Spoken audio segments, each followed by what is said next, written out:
Quería preguntar al señor Anguita, dada su larga trayectoria y como vemos en el libro, quería de su conocimiento cómo está viendo ahora mismo la situación en Cataluña, qué es lo que recomienda, cómo lo está viendo, es un callejón sin salida, qué cree que es lo que se puede hacer dado los últimos acontecimientos. Muchas gracias.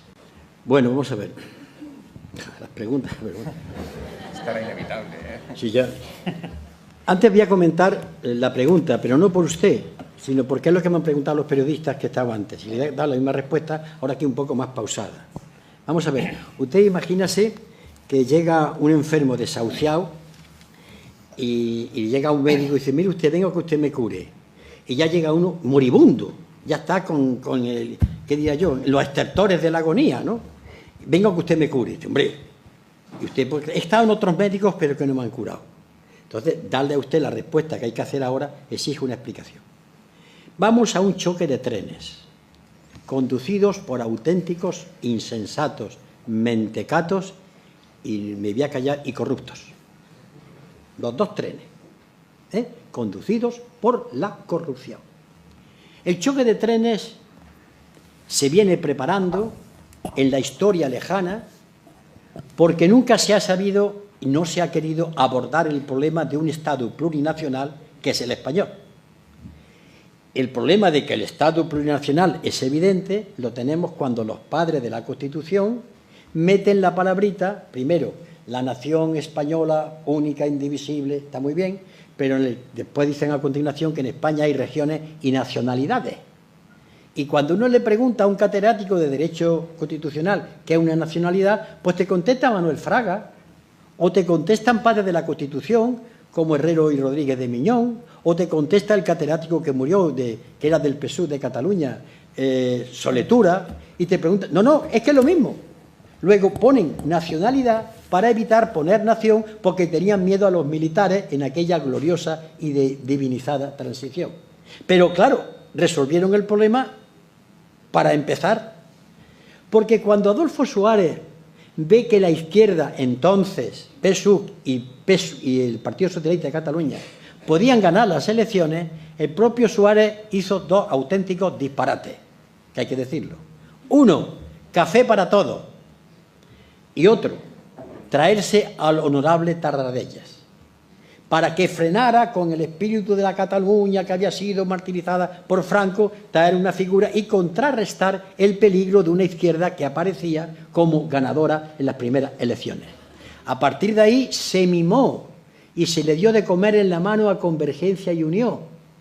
Es decir, Convergencia y Unió, heredera de la política de Cambó, representantes de la burguesía catalana, que pedían y reivindicaban unas especies de exenciones para ellos, pero cuando necesitaban al Estado centralista de la policía y del ejército lo tenían, no eran independentistas, querían algo que después voy a comentar. Lo mimaron y, por tanto, la ley electoral catalana, teniendo menos votos que Izquierda Unida, a veces han tenido más diputados. Los han mimado, y al PNV.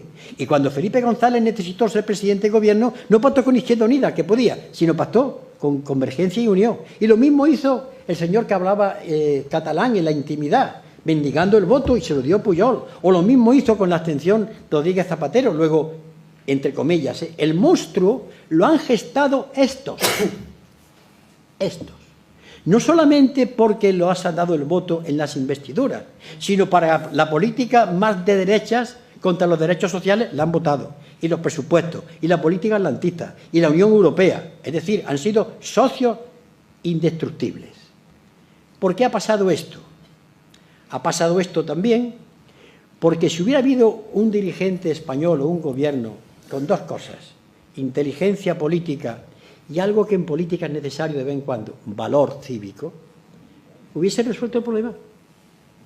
Y no tenía que saltarse la legalidad. España tiene reconocido el derecho de autodeterminación, firmado por Rey Juan Carlos en el Boletín Oficial del Estado el 4 de abril de 1977.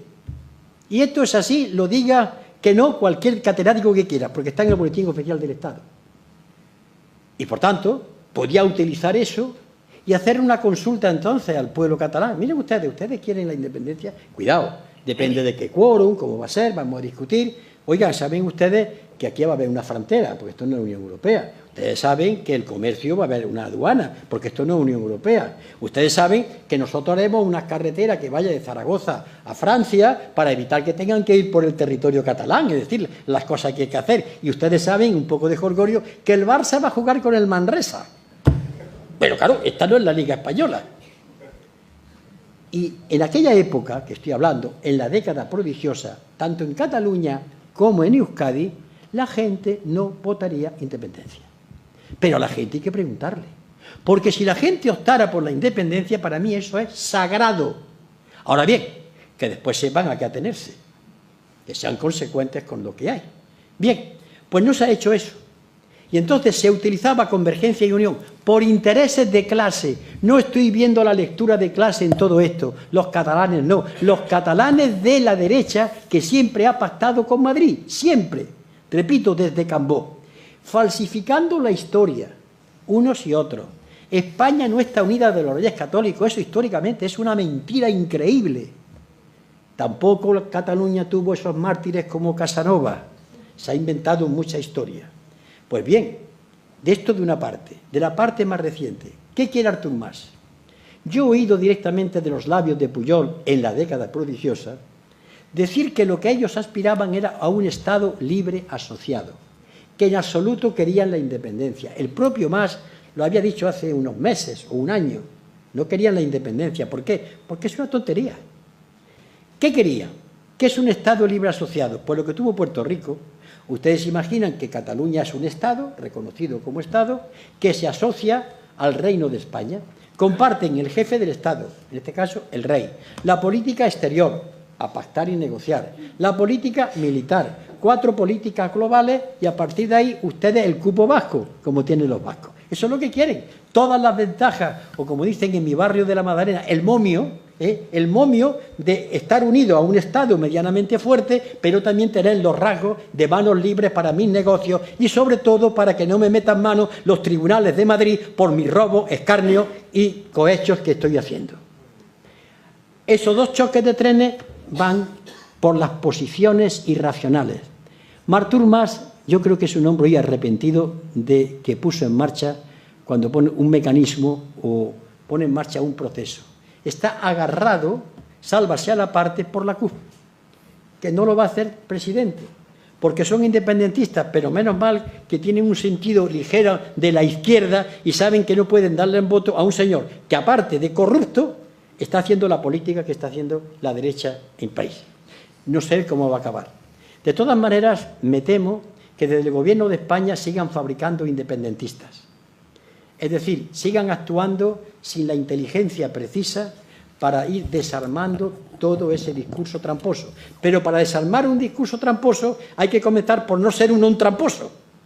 Y aquí hay también un tramposo, porque hay de abajo unos intereses económicos que son altamente compartidos entre todos. Consecuencia, si usted ahora mismo me pone a mí de presidente, yo no sería, porque no hubiese hecho esto. Pero vamos a aplicar el artículo 155. Mañana hay más gente por la independencia. Vamos a meter al ejército. Oiga ustedes que se puede, ¿eh? Es constitucional.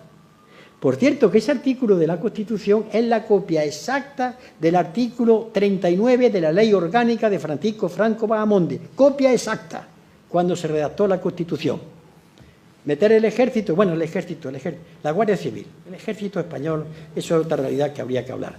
La Guardia Civil o intervenir los Mossos de Escuadra, bueno, podrá hacerse, pero a continuación, ¿qué pasa? ¿Cuál es la salida de la nación catalana? Que empecemos a tener pasquines, el sentido de víctimas, que eso crea mártires, la torpeza cuando en otras cosas de Madrid. Mi opinión, por tanto, es que al final alguien con 2 dedos de frente va a tener que decir, con el tiempo, con el quórum necesario, vamos a hablar del nuevo Estado español. Por eso lo del proceso constituyente. Hay que construir otra vez España. España lleva sin construirse yo no sé cuánto tiempo. Se quiso construir desde la Constitución de Cádiz, porque la Constitución de Cádiz llamó nación española no a la geografía que hay entre los Pirineos y las Canarias, llamó nación española al pueblo soberano español. Por eso, los que no estaban de acuerdo con la Constitución de Cádiz decían, vivan las cadenas y muera la nación.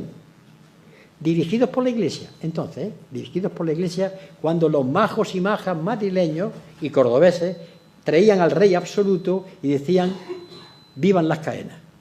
Esa es la solución que yo le digo. En principio, esto termina consultando a la gente, pero con método.